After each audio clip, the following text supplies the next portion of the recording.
Hoy la palabra de Dios nos hace como una especie de caricia espiritual, animándonos, porque Pablo a Timoteo le va recordando así como grandes jalones de su historia, de que como niño conocía las Escrituras y entonces mezcla la biografía de Timoteo con la de él y todo lo que sufrieron juntos en los viajes misioneros, y un poco cada tanto Pablo va enumerando, porque cuando uno está, digamos así, quieto, estaba en la cárcel con ciertos sufrimientos, pero cuando uno está medio quieto, ¿qué hace? Como los animalitos, lame las heridas.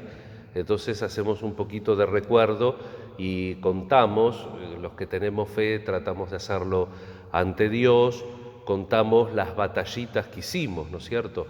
Entonces acá Pablo también, y las comparte en esta carta, pero evidentemente impregnadas con un espíritu de fe, porque de todas nos ha librado el Señor. Repasa Pablo sus dificultades, pero también repasa y confiesa la fidelidad, la constancia del Señor. Y el resumen de esta lectura que nos pone el leccionario dice: los que quieran ser fieles a Dios en Cristo Jesús tendrán que sufrir persecución. Un tipo de persecución por la manera que nosotros tenemos de construir las relaciones, tenemos que sufrir, porque la gente no se conforma con nada. Si la persona obra bien, porque obra bien. Y si obra mal, porque obra mal. Y a veces, aunque parezca raro, según el tipo de gente con la cual nos interrelacionamos o que tenemos la habitualidad de convivir o de estar, o de semi-convivir, mejor dicho, a veces si uno se trata de portar bien, eso, aunque parezca mentira, despierta más rabia, porque cuando uno trata de obrar bien, pone de manifiesto la mala obra del otro. Entonces, como una perpetua denuncia que tiene el otro. Es un poco el juego que hace la palabra de Dios en la Semana Santa, cuando el buen obrar de Cristo irrita de tal forma a los dirigentes del pueblo que mueven a llevarlo a juicio. Acabemos con el justo. Su modo de proceder nos denuncia y nos enrostra cada día nuestros pecados, dice también el Evangelio citando el siervo de Dios de Isaías.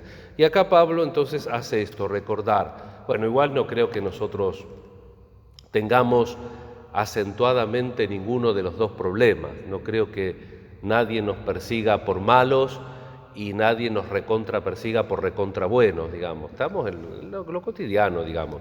Pero es bueno que nos animemos mutuamente y que sintamos que el verdadero anuncio del Evangelio es un trabajo que tiene que tener un cierto sufrimiento, tiene que tener una cierta resistencia, para decirlo de una manera más amable, porque es cierto que el mundo contemporáneo no está reconciliado con el tema del sufrimiento, aunque es algo inherente a la persona humana, ¿no? Siempre hay algún motivo de aflicción. Y la aflicción, si nosotros la vivimos humanamente con madurez, la aflicción cambia, y cambia para bien si la vivimos con madurez. Y no les explico si la vivimos desde la fe. La aflicción puede hacer obras grandes, inclusive en temas que están muy arraigados a nuestra personalidad, que tiene que ver con nuestra manera de ser y con nuestro carácter, que desde un punto de vista objetivo, como Dios no avasalla la libertad de nadie, determinados problemas que todos nosotros tenemos no nos tienen solución, vamos a morir con ellos, pero sí que podemos poner unos buenos paños de agua fría e inclusive podemos poner muchas conductas que corrijan ese defecto que nosotros tenemos, y a veces esto se logra de una manera más permanente y más eficaz si nosotros somos capaces de integrar con una visión de fe las aflicciones y los problemas propios de la vida cotidiana.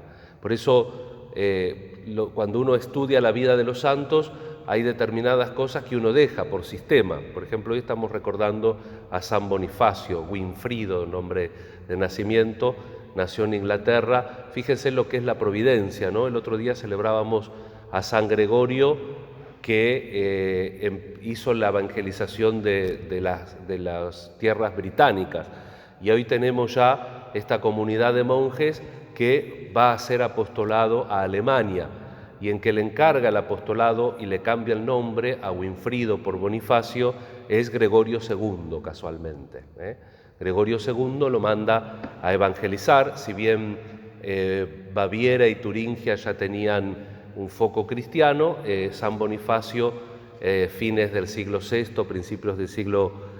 fines del siglo VII, principios del siglo VIII, organiza la iglesia alemana y hace un trabajo que se descuida un poco la biografía de él, que es un gran trabajo con los francos, de convivir. Y fíjense que eran tiempos difíciles, porque no nos olvidemos que termina en manos de unos vándalos muerto mártir, no tenía todo servido en bandeja, pero eso no le impidió que trabaje con un fuerte y gran sector de la sociedad.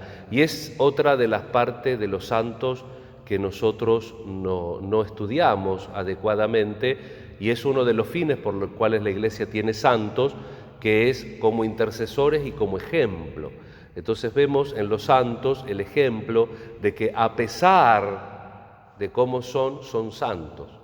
Y eso es un trabajo constante, eso es un trabajo diario, minuto a minuto, sobre todo cuando están solos.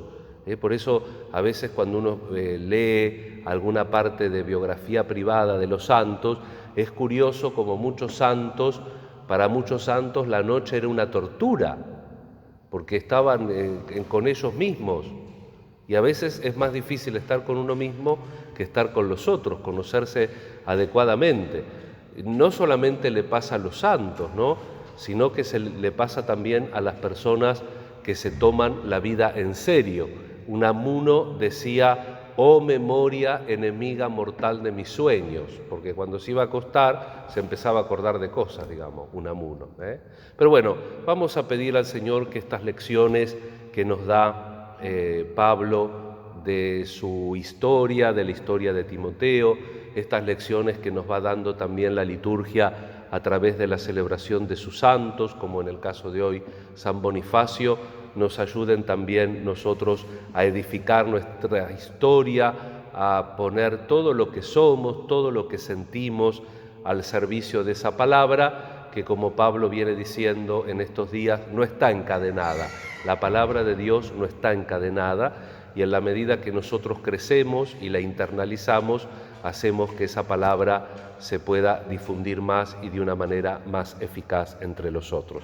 Le agradecemos al Señor esta semana vivida, le pedimos al Señor y a su Madre que nos acompañen en este fin de semana, y con mucha confianza, con mucha esperanza, le ponemos en su corazón de Madre para que presente a Dios todas nuestras necesidades, todas nuestras intenciones y todas aquellas cosas que la gente nos pide para que también intercedamos. Que así sea.